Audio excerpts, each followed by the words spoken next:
Hello students. After a long time, we are starting our remaining part of lesson number 21, that is busy at work, our internal organs. In this lesson, we already learned about respiration system, that is how respiration, आपण श्वास घेतो ती process कशी होते. Then what are the different organs are present in our respiratory system. Then we are learning about the digestive system, that is which parts are taking part in the digestion from starting from mouth to the end anus. There are different parts which are helping in our digestion. Now we are learning some more information which is regarding to a digestion, and it is a common incidents that happen with us, and we have to get about the information about this. So first thing is about a water. A sufficient quantity of water is necessary for the process of digestion to take place properly, as well as for the food to keep moving through the alimentary canal. काय सांगितलंय म्हणून बघा, तुम्हाला नेहमी घरातले लोक सल्ला देत असतात, शिक्षक लोक सांगत असतात की सतत पाणी पित राहा. So how this water is important, किंवा जेवल्यानंतर खूप पाणी प्या असं सांगतात. ते कशासाठी? So look at this. What is the importance of this water? A sufficient quantity of water is necessary. एका ठराविक क्वांटिटीमध्ये काही बऱ्याच प्रमाणात आपल्याला वॉटरची गरज आहे. कशासाठी? For the process of digestion to take place properly. आपल्याला वॉटर ड्रिंक करायची काय गरज आहे? पाण्याची गरज काय? To make a process of digestion easy. आपली जी पचनाची डायजेशनची प्रोसेस आहे, ती process of digestion to take place properly. आपली जी डायजेशनची प्रोसेस आहे ती प्रॉपरली वर्क होण्यासाठी आणि कोणत्या कामासाठी? As well as for the food to keep moving through the alimentary canal. We already learn food that we take from the mouth. आपण जे फूड काय करतो? टेक इन करतो फ्रॉम द माउथ. ते एका स्मॉल छोट्या पाईप सारख्या structure मधून पास होत असतं. That is called as the alimentary canal. So for that we have required water. कारण जर पाणी असेल तर काय होणार? ते फूड इझिली पाण्यासोबत त्या एलिमेंटरी कॅनल मधून छोट्या पाईप मधून पास होणार. For that purpose water is necessary. कोणत्या दोन पर्पजसाठी वॉटरची गरज आहे? कारण काय? To make the process of digestion easy and proper. आपली जी डायजेशनची प्रोसेस आहे ती प्रॉपर आणि इझी होण्यासाठी. अजून काय? जे आपण फूड इनटेक करणार आहोत ते एलिमेंटरी कॅनल म्हणजे आपल्या घशाची जी नळी आहे त्याच्यातून सहज पास होण्यासाठी या वॉटरची काय होते? हेल्प होते. So if one does not drink enough water, one become constipated. That is one pass hard stool और does not pass it regularly. काय होतं? आपण जर आपल्या बॉडीला जेवढ्या पाण्याची गरज आहे तेवढं पाणी जर आपण ड्रिंक केलं नाही, पाणी जर कोणी पिलं नाही, तर काय होऊ शकतं? कॉन्स्टिपेशनचा त्रास होऊ शकतो. म्हणजेच काय? आपण जे टॉयलेटला जातो ते होणार नाही, किंवा काही लोकांना ते एकदम घट्ट प्रमाणात होतं, हार्ड, आणि काही लोकांना काय होतं? टॉयलेटला होतच नाही. ह्यासारखे जे प्रॉब्लेम आहेत ते कोणामुळे होतात? If we are not drinking enough water. त्यामुळे काय होतं? रेग्युलर इनफ वॉटर ड्रिंक करणं गरजेचं आहे. None of the other task in the body can go on without water. बॉडीमध्ये असे बरेचसे असा कोणताही प्रोसेस नाही किंवा असं कोणतंही काम नाही जे विदाउट वॉटर होत असेल. So body required water for all it's work. त्यामुळे आपल्या बॉडीला वॉटरची गरज आहे त्याची सर्व कामे पूर्ण करण्यासाठी. The water that is absorb during the digestion is the water that is use for all the other processes in the body. काय होतं? आपण पाणी जे पितो पचन करण्यासाठी, तेच पाणी काय केलं जातं? पूर्ण बॉडीसाठी यूज केलं जातं. That is why it is important to drink adequate quantities of water. त्यामुळे आपण मुबलक प्रमाणात किंवा योग्य प्रमाणात वॉटर ड्रिंक केलं पाहिजे. रेग्युलरली वॉटर ड्रिंक करायचंय. So to make our digestion process very easy. काय करण्यासाठी, आपली डायजेशनची जी प्रोसेस आहे ती इझी होण्यासाठी, बॉडीचं जे फंक्शनिंग आहे, वर्क आहे, इंटरनल वर्क आहे ते एकदम इझी होण्यासाठी काय करायचं, आपल्याला वॉटर ड्रिंक करायचंय for in a enough quantity. Next, this is important thing about a water drinking. Then look at this information about alimentary canal. The upper end of both the esophagus and the windpipe open in the throat next to each other. बघा या sentence मध्ये दिल्यानुसार काय दिलंय, the upper end of both the esophagus and windpipe. Esophagus अन्ननलिका, look at this diagram here. Esophagus is a tube like structure, अन्ननलिका ज्याच्यामधून अन्न पास होतं. अँड विंडपाईप, विंडपाईप म्हणजे काय, it is a part of a respiratory system. श्वसन नलिका, अन्ननलिका, a tube like structure from that food is pass and its called as esophagus, त्याला एसोफेगस म्हणणार. आणि आपली विंड पाईप म्हणजेच काय, अ pipe like structure from air is pass. Wind pipe म्हणजेच काय असणार, पाईप लाईक स्ट्रक्चर आहे आपल्या शरीरात, जे काय करतं, श्वास घेतो त्यावेळी एअर आतमध्ये पास करण्याचं काम करतं. आणि जेव्हा आपण फूड इंटेक करतो त्यावेळी अन्न पास करण्याचं काम जे ट्यूब करतं त्याला एसोफेगस म्हणतात. Both are open in the throat next to each other. काय होतं, जेव्हा विंड पाईप आणि एसोफेगस दोन्ही पण कुठे प्रेझेंट आहेत, थ्रोटमध्येच प्रेझेंट असणार आहे.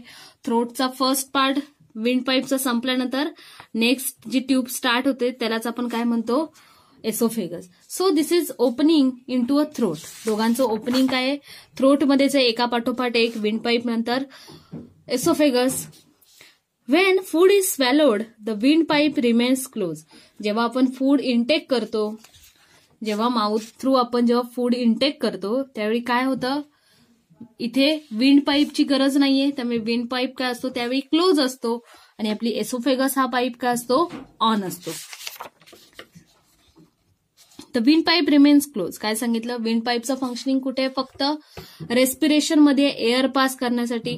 ज्यावेळी आपण फूड इंटेक करतो त्यावेळी काय असतं, हा विंड पाईप काय असतो, क्लोज असतो, बट क्लोज असतो. आणि आपलं अन्न हे एसोफेगस मधून पास होत असतं. But sometime what happen when we are in hurry, जेव्हा आपण घाईघाईमध्ये असतो त्यावेळी आपण फूड इंटेक करतो. जर आपण घाईघाईमध्ये अन्न खात असू, if we are eat in a hurry, the food may enter the windpipe and cause us to choke on it. काय होतं, घाईघाईमध्ये आपण जेवत असताना अन्नाचा एखादा भाग किंवा तुकडा आपल्या ह्या विंड पाईपमध्ये एंटर करतो. विंड पाईपमध्ये घाई गडबडीत आपण जेवण करत असताना काय होतं, आपण जे अन्न फूड इंटेक करतोय that is goes into a wind pipe. ते काय होतं, विंड पाईपमध्ये जातं आणि त्यामुळे आपलं काय होतं, श्वास घेण्याची प्रोसेस जी आहे ती चोक होते. चोक होते म्हणजे काय, तिथे बंद होतं आणि त्यामुळे आपल्याला काय लागते, उचकी लागते. उचकी लागणे कशामुळे होतं, जेव्हा आपल्याला उचकी लागते त्यावेळी काय म्हणायचं असतं, आपली जी विंड पाईप आहे त्याच्यामध्ये काहीतरी एंटर झालंय आणि त्यामुळे तो काय झालाय, चोक झाली आहे तो विंड पाईप. आणि चोक झालेल्या विंड पाईपमुळेच आपल्याला काय येते, उचकी येते. So that is the reason why we must not eat in a hurry. त्यामुळे आपण काय करायचंय, घाईघाईमध्ये जेवायचं नाहीये. We must also avoid speaking and eating at the same time. आणि एक गोष्ट लक्षात ठेवायची की जेवताना जास्त बोलायचं नाहीये, बोलणं टाळायचंय. While eating do not speak. जेव्हा आपण जेवण जेवत असतो, खात असतो त्यावेळी काय करायचं नाहीये, बोलायचं, जास्त बोलायचं नाही. So we have to avoid speaking while eating a food. So what we have to learn from this, when we are eating a food, it is goes into esophagus. जेव्हा आपण फूड इंटेक करतो ते oesophagus मध्ये pass होतं. and at that time wind pipe is closed which is present in our throat. Throat मध्ये हे दोन्ही pipe present आहेत. जेव्हा फूड इंटेक करतो तेव्हा एसोफेगस मधून फूड पास होतं आणि विंड पाईप आपला काय असतो, close. But when we are hurry and at that time if we are eating, जेव्हा आपण घाईमध्ये असताना जेवण जेवत असतो तेव्हा काय होतो, काही भाग आपल्या विंड पाईपमध्ये एंटर करतो आणि त्याच्यामुळे आपल्याला काय होतं, विंडपाईप आपला चोक होतो, त्यामुळे आपल्याला ठसका लागणे, उचकी येणे ह्यासारखे प्रकार होत असतात. So we have to care about that. We do not eat in a hurry. त्यामुळे आपण काळजी घ्यायची की आपण घाईघाईमध्ये जेवण जेवायचं नाहीये. शांतपणे एका जागी बसून अन्न खायचंय. आणि काय लक्षात ठेवायचंय, do not speak during eating. जेवण जेवत असताना आपण बोलायचं नाहीये. त्यामुळे काय होतं, श्वास घेण्याची पण प्रोसेस चालू होत असते आणि अन्न, या दोन्ही प्रक्रिया एकाच वेळी घडत असतात. त्यामुळे आपल्याला ठसका लागणे, उचकी येणे ह्यासारखे प्रकार होऊ शकतात. So avoid speaking during a eating. Then we are learning about a third important part about our teeth. If we want healthy teeth we need to look after them. जर आपले दात चांगले ठेवायचे असतील तर आपल्याला दातांची काळजी घेणं गरजेचं आहे. Every mouth tooth has a covering of enamel which protect the delicate inner part of the tooth. काय असतं, आपल्या शरीरामध्ये आपले जे दात आहेत, टूथ आहेत, टीथ आहेत, त्यांच्यावरती एक कव्हरिंग, मुलामा, एक कव्हर असतं. त्या कव्हर कशाचं बनलेलं असतं, कव्हरिंग ऑफ इनॅमल. इनॅमल हा एक मुलामा व्हाईट कलरचा असतो. त्याचं एक कव्हरिंग आपल्या दातांवरती, टीथवरती केलेलं असतं to avoid or to protect delicate inner part of the teeth. कशासाठी, हे जे आपल्या दाताच्या वरती व्हाईट कलरचं जाड कव्हर आहे, it is a covering of enamel for the protecting delicate inner part of the tooth. कशासाठी येतो, इनॅमलचं कोटिंग आहे आपल्या टीथवरती for the protection of delicate inner part. जो आतला नाजूक भाग आहे त्याचं प्रोटेक्शन करण्यासाठी हे आपल्या टीथवरती इनॅमल कव्हरिंग आहे. आणि दिस कव्हरिंग इज सो हार्ड. आणि हे जे कव्हरिंग आहे काय असतं, सगळ्यात हार्ड असतं. Enamel is the hardest substance in our body. आणि हे जे कव्हरिंग आहे ते खूप हार्ड असतं. त्यामुळे आपण कोणताही हार्ड पदार्थ इझिली खाऊ शकतो. But if we do not keep our teeth clean even this enamel corrodes and teeth decay. काय होतं, जर आपण आपल्या दातांची काळजी केली नाही, वेळेवर टूथब्रश केलं नाही, तर हे दात काय होतात, खराब होतात. आणि दात किडणे, काळे पडणे ह्यासारखे अनेक प्रकार होतात. आणि काय होतात, दात आपले खराब होतात. आणि त्यामुळे आपल्याला दातांचे त्रास, दाढदुखी, टीथ पेनिंग ह्या सर्व गोष्टी काय होतात, स्टार्ट होतात. So what we have to do, we have to take care about our teeth. So for that we have to brush our teeth 2 times in a day, at morning and at night after a dinner. काय करायचंय, सकाळी उठल्यानंतर brush करायचंय आणि रात्री झोपताना जेवल्यानंतर brush करायचंय. To remove the food particle that are remaining our teeth. कशासाठी हे करतोय आपण जेवल्यानंतर काही छोटे छोटे कण जर आपल्या दातामध्ये अडकून राहिले असतील तर ते बाहेर पडण्यासाठी, जेणेकरून आपण काय करू शकतो, टीथ क्लीन ठेवू शकतो. For that we have to take care about our teeth. While having our meals we enjoy many different tastes. Fourth important part, while having our meals we enjoy many different tastes and flavours. आपण जेव्हा जेवण जेवत असतो तेव्हा आपल्याला वेगवेगळ्या चवीचे, वेगवेगळे वास असणारे छान छान पदार्थ आपल्याला आई बनवून देत असते. We sense them using our tongue and nose. काय करतो, एखाद्या पदार्थाच्या वासावरून, त्याच्या टेस्टवरून, वास नाकाच्या थ्रू आपण वास घेतो, नोजच्या थ्रू, देन टेस्ट करतो कसं झालंय through the tongue. So we are enjoying that. But sometimes what happen, we find that food item tastes or smells bad. काय होतं, आपण जर एखाद्या फूडचा किंवा डिशचा स्मेल घेतला किंवा टेस्ट केलं तर आपल्याला खराब लागतं, बॅड टेस्ट असते त्याची. So what happen at a time, it may be because the food is spoil. हे कशामुळे असू शकतं, आपल्याला त्याची स्मेल आणि टेस्ट बॅड येतो because of what, this food is get spoil. ते फूड काय खराब झालेलं असू शकतं. So what we have to do, while eating one should pay attention to such changes in the food. त्यामुळे आपण अन्न खात असताना हे सर्व बदल आपण लक्षात घेणं गरजेचं आहे. त्या पदार्थाचा टेस्ट चांगली खाल्ल्यानंतर येते का, गुड असेल तरच इट करायचंय, अदरवाईज डोंट इट. स्मेल त्याचा चांगला आहे का, स्मेल खराब येत नाहीये ना, that we have to check before starting eating. So in case the food has really gone bad, one can avoid eating it.